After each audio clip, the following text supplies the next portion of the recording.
টেকনাফের পথে দেবী দুর্গা বিসর্জনে বেদনার সুর, অসংখ্য ভক্তের উপস্থিতিতে চোখের জলে বিদায়।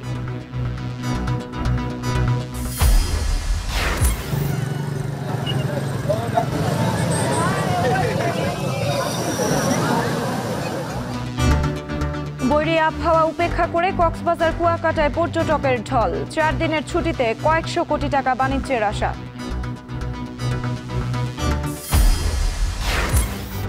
এবং টেকনাফের গহীন পাহাড়ে অভিযান, মালয়েশিয়ায় পাচারের জন্য বন্দি শিশু সহ 21 জনকে উদ্ধার। মহেশখালীতে দেশীয় বন্দুকগুলি সহ আটক 3।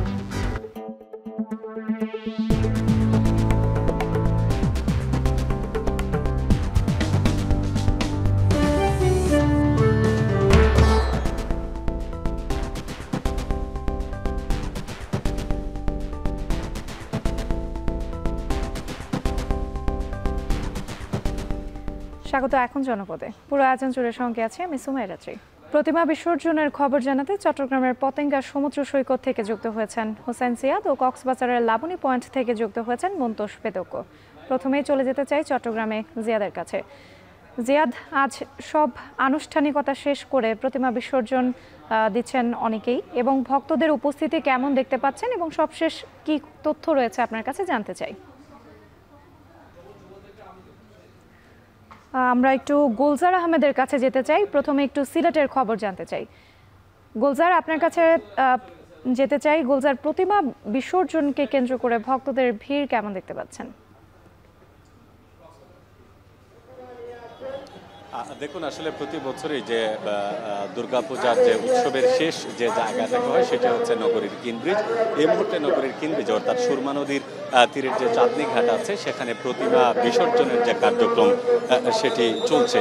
আমরা যদি একটু দেখাই যে এখানে নগরীতে মহানগরীতে যে কয়টি পূজা মণ্ডপ ছিল প্রত্যেকটি পূজা মণ্ডপের প্রতিমাগুলো এখানে ভক্ত অনুরাগী যারা আছেন বা যারা পূজারী আছেন তারা কিন্তু দল বেঁধে ট্রাকের লাইন সারি সারি অর্থাৎ হাজার হাজার মানুষের সম্মেলন স্থল এই মুহূর্তে হচ্ছে সিলেটের কিনব্রিজ এলাকা। এখানে আমরা দেখতে পাচ্ছি প্রতিটি মণ্ডপের পুণ্যার্থী যারা আছেন তারা নেচে গিয়ে ঢাকঢোলের বাদ্যযন্ত্রের সাথে আনন্দের সাথে তারা দেবীকে নিয়ে আসছেন এবং সুরমার তীরে আসলে তারা ভাসিয়ে দিচ্ছেন। এখানকার যারা আয়োজক আছেন অর্থাৎ বাংলাদেশ পূজা উদযাপন পরিষদ সিলেট জেলা ও মহানগরের পক্ষ থেকে যেটি বলা হয়েছে যে প্রতি বছরই এখানে অত্যন্ত আনন্দঘন পরিবেশে এই বিসর্জন প্রক্রিয়াটি সম্পন্ন হয়ে থাকে। এবারও ঠিক তার একই রকম হচ্ছে। এখন পর্যন্ত অত্যন্ত সুশৃঙ্খলভাবে তারা এই প্রতিমা বিসর্জনের যে কাজ সেটি তারা করছেন এবং এখানে আমরা যথেষ্ট পরিমাণ আইন শৃঙ্খলা বাহিনীর সদস্য যারা আছেন তাদেরকেও আমরা দেখছি তারা আসলে নিরাপত্তা ব্যবস্থা জোরদার রেখেছেন এবং হিমশিম খাচ্ছেন। পাশাপাশি কোনো ধরনের অপ্রীতিকর বা অনাকাঙ্ক্ষিত পরিস্থিতি যাতে না ঘটে সেজন্য পুলিশের পাশাপাশি গোয়েন্দা পুলিশ, সেনাবাহিনীর সদস্য, সকল আইন শৃঙ্খলা বাহিনীর কার্যক্রমই কিন্তু এখানে জড়িত রয়েছে। পাশাপাশি আমরা দেখতে পাচ্ছি যে মঞ্চ যে পূজা উদযাপন পরিষদের করা হয়েছে সেই মঞ্চতে আসলে দিক নির্দেশনা দেওয়া হচ্ছে। নগরীর যে কিনব্রিজের 2টি দিক আছে, পূর্ব দিকে ঢুকছেন এবং প্রতিমা বিসর্জন শেষে তারা পশ্চিম দিকে বের হয়ে যাচ্ছেন। অর্থাৎ একটি শান্তিপূর্ণ পরিবেশে তাদের যে আয়োজন অর্থাৎ বিদায়ের যে পরিণতি যেটি হয় আমরা সাধারণত দেখি ভক্ত পুণ্যার্থীদের তারা অনেক আগ্রহ নিয়ে তারা আসলে পূজা মণ্ডপ থেকে প্রতিমাকে নিয়ে আসেন এবং দুর্গাকে তারা বিসর্জন দিয়ে দেন।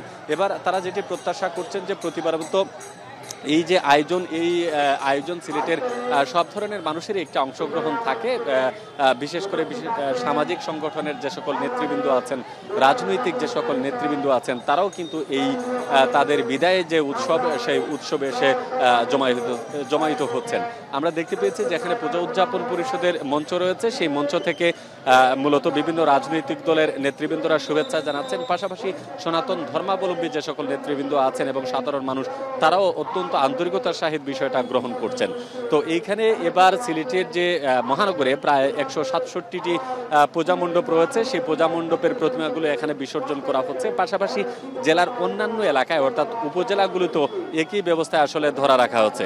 তো সব মিলিয়ে আমরা দেখেছি যে বিকেল 4টা থেকে যে আয়োজন শুরু হচ্ছে এটি রাত 8টা কিংবা 9টা পর্যন্ত চলবে। যতক্ষণ পর্যন্ত প্রতিমা থাকবে ততক্ষণ পর্যন্ত এই আয়োজন আসলে সিলেটের কিনব্রিজে চলতেই থাকবে। তো এই হচ্ছে আমার কাছে দশমীর শেষ দিনের অর্থাৎ দুর্গাপূজার যে বিদায়ী আয়োজন তার সর্বশেষ তথ্য। রাত্রি। প্রতিমা বিসর্জনের খবর শুনছিলাম গুলজার আহমেদের কাছ থেকে। এবার একটু ময়মনসিংহে যেতে চাই হারুনুর রশিদের কাছে। হারুন, আপনার কাছে জানতে চাই এখন এই মুহূর্তে আবহাওয়া কেমন দেখতে পাচ্ছেন এবং প্রতিমা বিসর্জন দেখতে ভক্তদের ভিড় কেমন দেখছেন?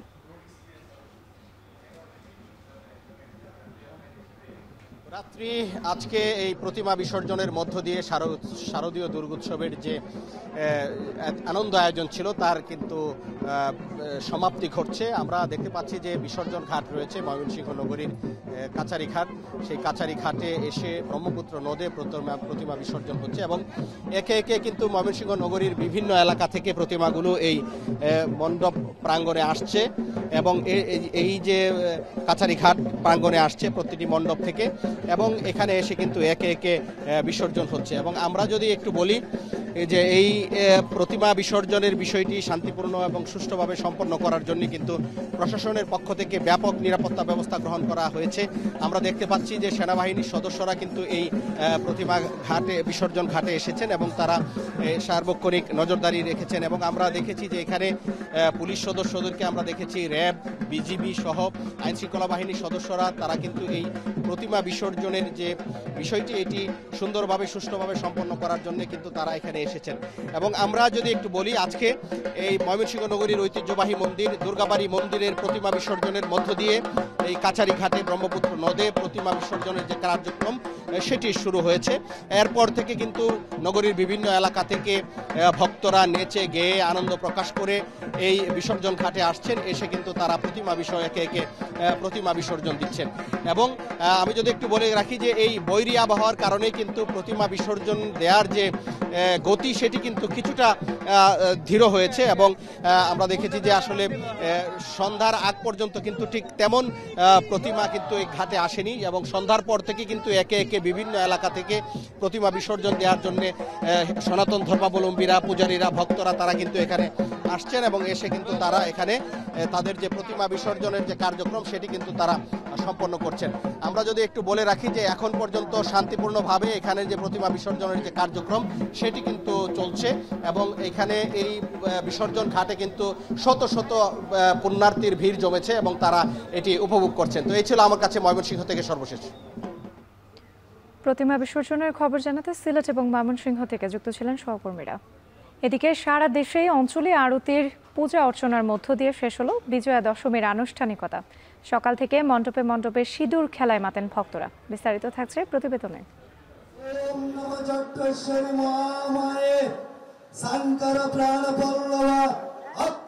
হিন্দু ধর্মাবলম্বীদের 5 দিনের দুর্গোৎসবের শেষ দিনে মর্ত ছেড়ে কৈলাসে স্বামীগৃহে ফিরবেন দেবী দুর্গা।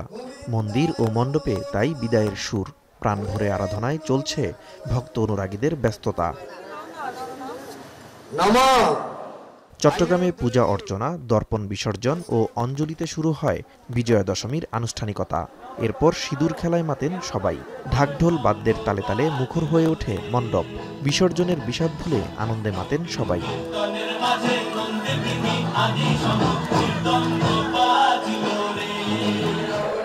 শেষ দিনে দুর্গার কাছে আশীর্বাদ কামনা করেন পূজার্থীরা।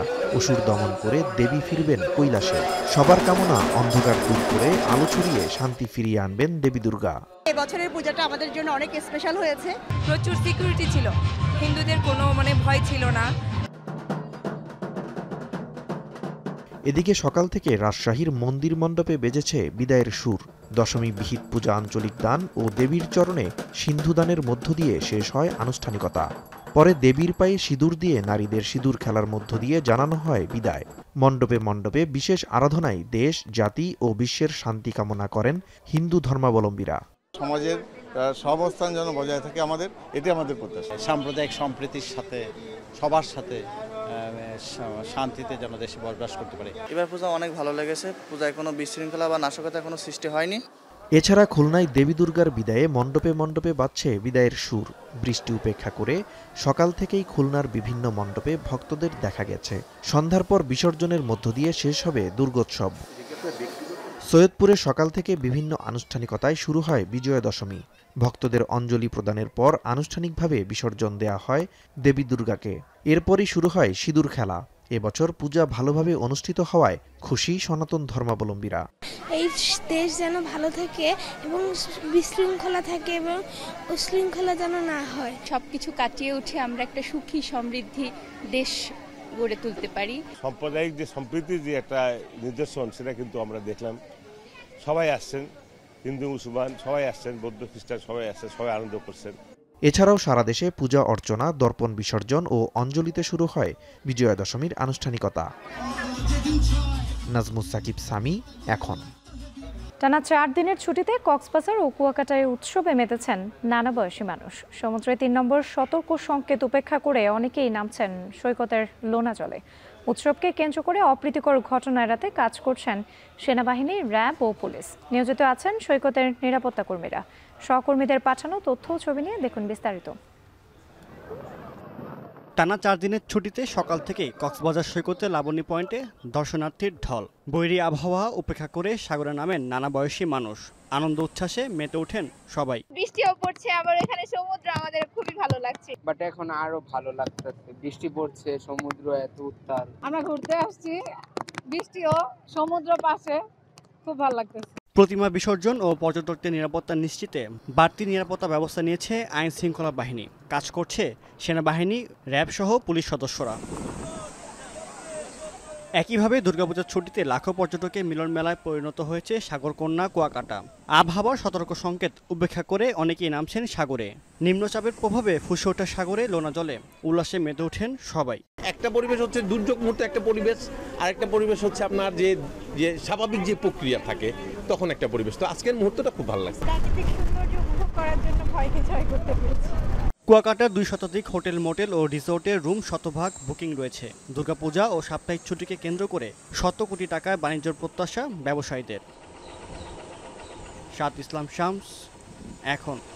কক্সবাজারের টেকনাফে গহীন পাহাড়ে অভিযান চালিয়ে নারী ও শিশু সহ 21 জনকে উদ্ধার করেছে কোস্টগার্ড ও নৌবাহিনী। সকালে কোস্টগার্ড মিডিয়া কর্মকর্তা লেফটেন্যান্ট কমান্ডার সিয়াম উল হক এ তথ্য নিশ্চিত করেন। তিনি জানান, সাগরপথে মালয়েশিয়া পাচারের উদ্দেশ্যে নারী ও শিশু সহ বেশ কিছু ব্যক্তিকে টেকনাফের বাহারছড়ায় করাচিপাড়া ঘাট সংলগ্ন একটি ঘরে বন্দী করে রাখা হয়। এ তথ্যের ভিত্তিতে গত বুধবার রাত 11টার দিকে অভিযান চালায় কোস্টগার্ড ও নৌবাহিনী। যৌথ বাহিনীর উপস্থিতি টের পেয়ে পাচারকারীরা পালিয়ে যায়। পরে গোপন আস্তানা থেকে উদ্ধার করা হয় নারী ও শিশু সহ 21 জনকে।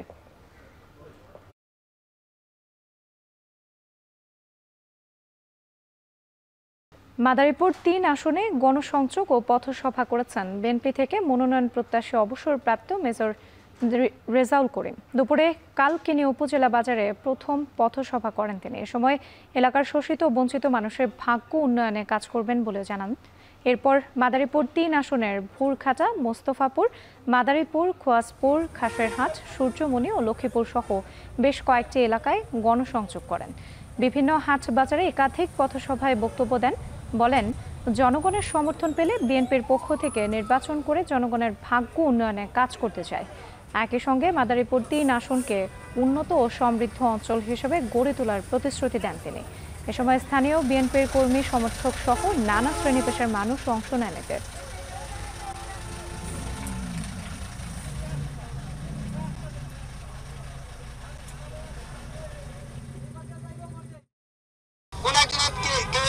নির্দিষ্ট একটা এলাকা উন্নয়ন হয়েছে।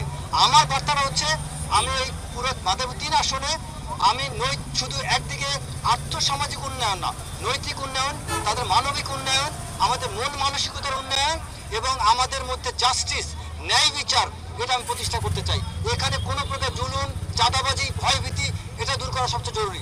ফেনী সহ 4 জেলায় সড়ক দুর্ঘটনায় নারী, শিশু সহ 8 জন নিহত হয়েছেন। আহত হয়েছেন অন্তত 12 জন। এর মধ্যে 5 জনের অবস্থা আশঙ্কাজনক বলে জানিয়েছেন চিকিৎসক। উন্নত চিকিৎসার জন্য ফেনী থেকে 1 জনকে চট্টগ্রাম মেডিকেলে পাঠানো হয়েছে। সহকর্মীদের পাঠানো তথ্য ছবি নিয়ে দেখুন বিস্তারিত। সড়কে থামছে না মৃত্যুর মিছিল, প্রতিদিনই ঘটছে দুর্ঘটনা। প্রাণ হারাচ্ছেন যাত্রী, চালক কিংবা পথচারী। আজও 3 জেলায় অন্তত 6 জন নিহত হয়েছেন। পুলিশ জানায়, ফেনী থেকে সুগন্ধা পরিবহনের একটি বাস নোয়াখালীর দিকে যাচ্ছিল। সকাল 10টার দিকে ফেনী নোয়াখালী সড়কের সিলোনিয়া বাজার এলাকায় পৌঁছালে নিয়ন্ত্রণ হারিয়ে বাসটি উল্টে যায়। এতে আহত হন 11 জন।